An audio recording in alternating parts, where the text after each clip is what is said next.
There will be no sacred cows in any of our domestic spending. What actual programs or agencies would the GOP reform or possibly eliminate to actually restore fiscal discipline and really create a free market in the American economy? Well, let me say, I think that that's all part of a budget process that, of course, Democrats in Congress have completely abandoned.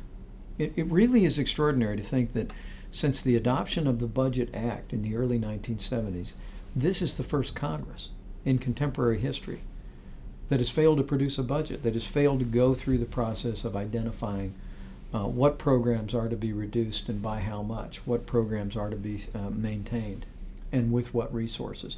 And to go through that process that every family farm, every small business goes through.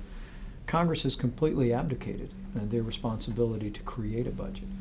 Republicans will do the hard work of developing a budget that puts us back on a pathway toward fiscal responsibility.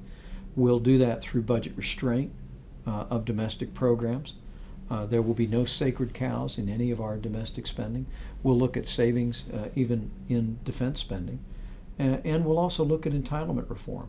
I mean, I have to tell you, other than ensuring that seniors that have reached the age of retirement or are near the age of retirement are held harmless, I believe that all of our entitlements ought to be on the table for the kind of reforms that'll give future generations of Americans a better deal and will lessen the burden on taxpayers going forward. So, I mean, when you look at a $13 trillion national debt, there's only one way to dig our way out of that mess, and that is by getting this economy moving again through pro-growth policies and beginning to exercise the kind of fiscal discipline and reform necessary to really put us on a pathway toward a balanced federal budget.